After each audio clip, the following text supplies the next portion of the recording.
welcome back to DeekshaLife channel. I am Deeksha here to share some insights on sleep. Sleep is one of the most important concepts of our life. It's like 1/3 of our life we sleep. We do not spend so much time in any other activity actually, if you see. But sleep has been very misunderstood, and sleep has been also being confused as a state of resting as only. So I thought in our last video, if you remember, we shared about meditation and how you should not sleep in meditation.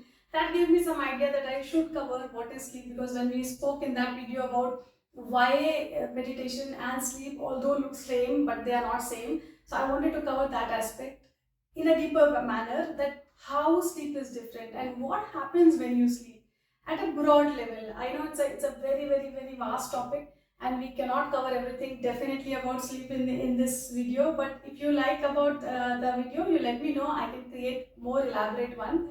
We have all seen that sleep has a bi-directional relationship with your mental health, that you don't know very well.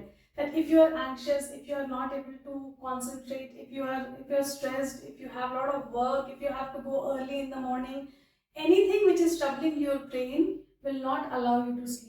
That leads to your sleeplessness or deprived of sleep. So many people actually work very hard whole week and they try to take longer sleep cycles during the weekend. Saturday, Sunday they sleep a lot. That's called social jet lag actually, where people actually not sleep during the weekdays and try to catch up during the weekends. And trust me, that is not helpful at all. It might give you, see, again we will go a little deeper, that how it actually helps your body to relax, but still there are a lot of processes which happen in your brain which actually do not compensate like this.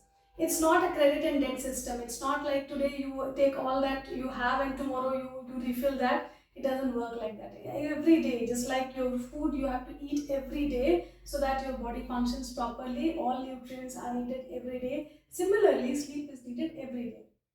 There has been more than 90 sleep disorders identified so far, and you will be surprised to know that World Health Organization WHO has labeled insomnia carcinogenic. That means lack of sleep can lead to cancer 25% more among people who don't have insomnia versus insomnia. Insomnia is a state in which you are not able to sleep, or you wake up too often, or you're not able to go back to sleep when you wake up. That when it is prolonged, this state is called insomnia.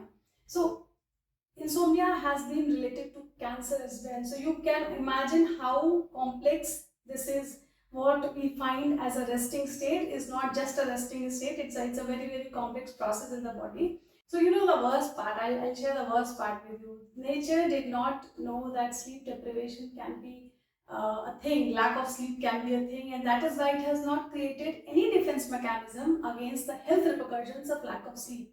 Usually, if as a biologist, we all know, in science, we all know that body repairs itself for whatever damages happens. Body repairs itself, even at a DNA level, repair happens all day long. But sleep deprivation was not considered, and that is why we have lot of health issues when we are not taking proper sleep and not following the cycles as well. So let's go to I just wanted to cover a little bit about how sleep happens. So it is a 4-stage process. In stage 1, it's a light sleep, 10 to 15 minutes, 10 to 12 minutes of light sleep. Stage 2 is when you go a little deeper. Stage 3 is your restorative sleep mode, and stage 4 is your REM. They call it REM, rapid eye movement. Deepest sleep happens then. You dream at that point of time.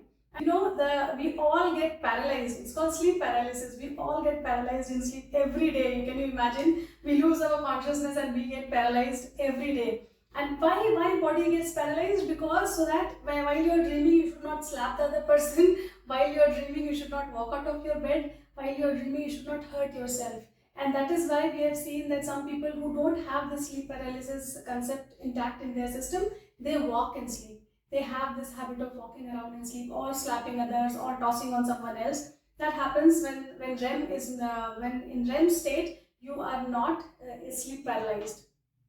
So these are 4 important stages of sleep, and very important for you to understand And this cycle repeats itself. Stage 1, stage 2, stage 3, stage 4, then again stage 1, stage 2, stage 3, stage 4, like that in the night at least 3 to 4 times, depending on how long you're sleeping. It repeats, this cycle repeats itself. And what happens during the stages 3 and 4 are most important one, because first two are light sleeps, that they are like resting, the brain is preparing itself to go to rest. But now in the stage 3 and 4, 5 most important things happen during that stage, 2 stages. First one is housekeeping, where brain goes, the cleaning, brain actually undergoes cleaning during that phase. So what happens is, research has identified that when we sleep in the REM state, not when we just sleep, we have to be in REM state, we have to really have a deep sleep. In that state, our brain cells actually expand, they create space in between them, so that the cerebrospinal fluid actually flows through, it flushes everything, all toxins, everything which is created during the daytime gets flushed out. And in that process, your brain, all toxins are removed from your brain. So second one is, it assists in problem solving. So as they say, no, sleep on it. So whenever you are in a problem, you know that when you are in a deep restorative stage, your brain becomes more active. It actually gives you solutions to your deep rooted problems, which otherwise in daytime you are not able to do. So that also happens, and there are many scientific examples, like benzene ring was identified in sleep. Mendeleev's periodic table, that was also identified, the structure came up during his sleep. So there's several such inventions which have happened. The solutions have come in sleep. Let's not call it inventions, solutions have come in the sleep. Then the third one is emotional bandit. So it's like when you have a lot of difficult experiences whole day long, and you are not able to process that while you sleep, it actually does, it actually softens the corners. The experiences are actually reduced. The experiences are actually, the trauma and the pain is reduced. That is why when you're in trouble and you sleep, and when you get up, you feel little better, because all that was hurting you actually soothes up. It soothes it. So more about it is applicable to physical trauma, physical injury as well. It repairs, but in the mental space as well, it smoothens the experience. And then the fourth most important activity which it does is, it creates memory and integrates it with the existing one. So whenever, whatever you have seen whole day long, it gets stored, and then later the subconscious sorting also happens, which is the fifth thing which happens. The subconscious sorting happens, what you want to keep, what you want to let go, and whatever has to be kept, it has to be stored in a proper memory space, and that has to be integrated with other memories. That is why when you see something, someone's name or some aroma, something, it triggers some memories, some song triggers some memories. So it's like integrating, it's like clubbed together and kept. So that is another very important step which happens during the sleep. So these can give you an idea that sleep is not just resting. There is so much more which is happening when you are sleeping. So it is very important for you to restore your sleep. So let's go to the next part of our video, where we are going to share some of the insights on nature, how nature created environment for us to sleep, and how we can take benefit of that. So nature heavily supported biological clock. So our another important aspect is the biological clock in our brain. We have a clock. It's called circadian rhythm, which is like which governs when you are awake, when you are sleeping. So when you are awake, the different kinds of chemicals are released in your body to make you awake, and when you are sleeping, different kinds of chemicals are released, so that you start to restore, you start to sleep, you start to rest, and other activities whatever we discussed. So biological clock is heavily governed by four things which nature provided: light, temperature, sound, and aroma.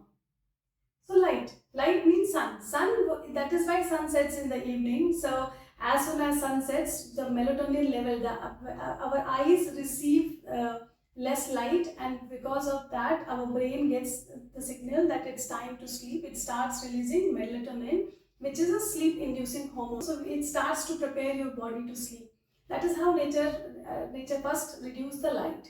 Then comes the temperature. As soon as the light goes, as soon as the sun goes, the temperature also reduces. So your body temperature also cools down, the atmosphere temperature cools down, and that is when body again starts to prepare for sleeping. Because when you go to sleep, you actually body becomes, the body actually, the core of your body cools down, and all through vasodilation, all the blood flow is towards your extremities, towards your hands and legs, and that is why you might feel warm in your hands and legs. You might feel, no, no, my body temperature increases. It does not increase.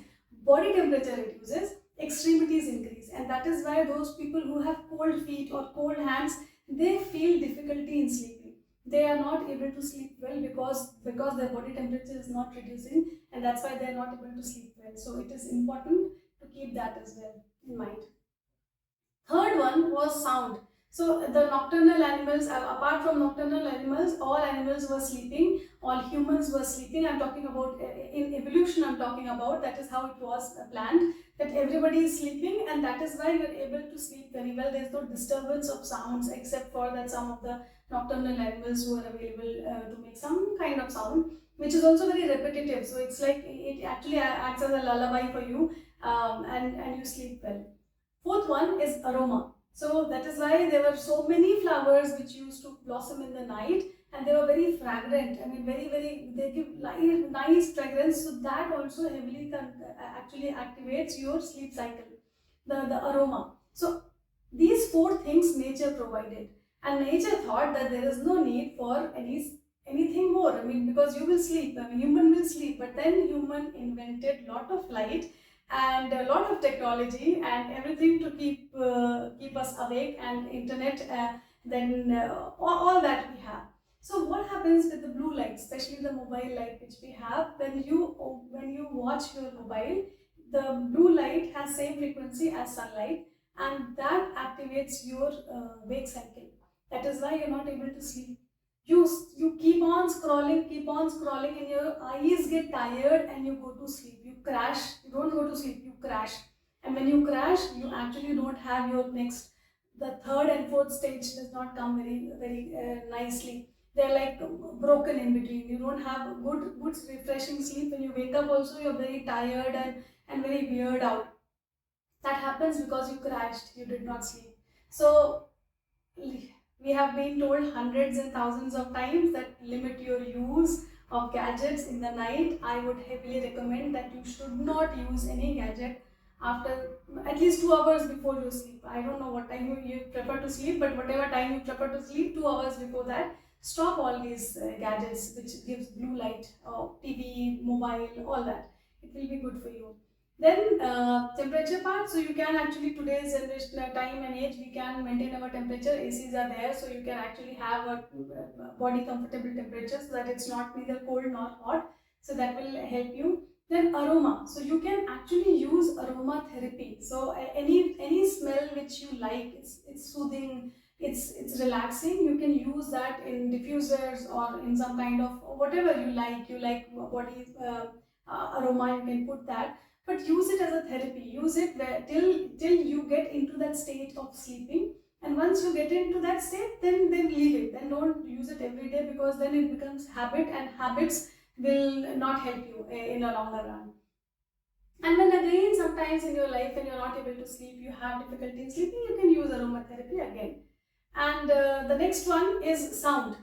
So sound, nowadays sounds are everywhere. I mean, even though you want to sleep early, maybe your neighbor doesn't want to sleep early and will create some sound. So you have to consciously use music to actually help you sleep. So there are a lot of music pieces available. You can actually curate one or two for you, not more than that, just one or two for you, because music has deeper effect on your brain. And when you actually train your brain in certain way, that the moment that music comes up, you will go to sleep, or the moment that music comes up, you will start working. So we can sometimes I can cover that music and our brain as well. Sometimes I can cover, and how it helps you to put you in different stages. Wherever you want, you can actually train your brain to fix into that stage. So for this purpose of this video, you can actually have one or two curated music. Again, use it till you are not able to sleep. Once you get your cycle back, then you can stop it. And that is the beauty of this cycle, that it gets back to its own original self Only thing is you have to be consistent with the sleep time and wake up time. If you cannot control your sleep time, at least wake up time, keep it fixed. 15 minutes plus minus is okay, but keep it fixed. 6:15 means 6:15. Don't make it every day different. 6:15 to 8:15 to whatever. Whenever you sleep less, you take more time. Don't do that. So keep one wake up time. Your sleeping will on its own come to the terms. I mean, it will body will automatically tune itself. And one of the best thing what you can do early morning or whatever time you wake up, one of the best ways to put, just if I have to give you one advice on how you can put your cycle back in place, as soon as you wake up, within 15 minutes of your waking up, go in the sunlight.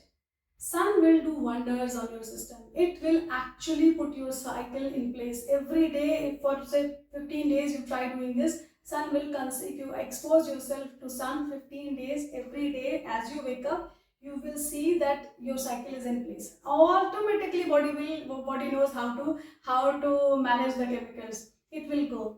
And the last part, which nature did not think, but we have that. What we have Netflix, we have binge watching habits. So we do, as long as binge watching hurts us, that's definitely hurts us. One of the most important and worst part is when you are awake late, you eat also, because you get hungry by 2 o'clock or 1 o'clock. You're very hungry. Now you want to binge something, you want to eat something, and in the midnight snacking, we usually have all junk food. So junk food is definitely not good for your health. We are not going into that part. I am considering, I am offering you a much deeper impact which happens when you eat midnight. What happens? Your gut flora, your intestine has its own microbiome, its own. There's a whole gut system is whole different as all ball game. It's in itself. And those bacteria which are living in your gut, which make you happy, which elevates your mood, which keeps your gut healthy, they go off because their rhythm gets off when you eat late night. There has to be 10 hours of fasting if you want your gut to be healthy. 10 hours of night fasting is very important. That is the time your bacteria works on your intestine. But when you eat in the night, you actually disturb their cycle as well. While you are disturbing your cycle, you are actually disturbing their cycle as well. And gut-brain axis is very important for your emotional stability, for your mental health as well. Forget about physical health, mental health as well. So I would heavily recommend that you should not eat in the night. Best is don't stay up in the night. And if you have to, then try not to eat. Just have a sip of water and go to sleep, so that if one day you have gotten late due to work or something, at least other things should not suffer. So these are the concepts which I wanted to share with you as some remedies for your health, for your sleep problems as well. Shavasana can help. I mean, if you ask for solutions as well, we can talk about it. So Shavasana can help. There are many videos available online for Shavasana, which relaxes your body completely, and actually it actually helps you relax each part of your body, which actually eventually helps you sleep better. There are sleep meditations as well. You can try those sleep meditations. You can try some hygiene, some routine. So those things will help, like walking barefoot on grass will help. Like all those are definitely will help. I mean, all other things, energy healing side things definitely will help. But I was just sharing about how nature has created the system, and how nature supported sleep, and how you can be part of that and become co-creator of good sleep and good health. I'm wishing and I'm hoping that this video is useful for you, and do let me know if you have a sleep disorder, or you have a problem with sleep, or you have found some more solutions which you would like to share with all of us. I'll be very happy to do that. Thank you so much for joining us today. I hope to see you soon.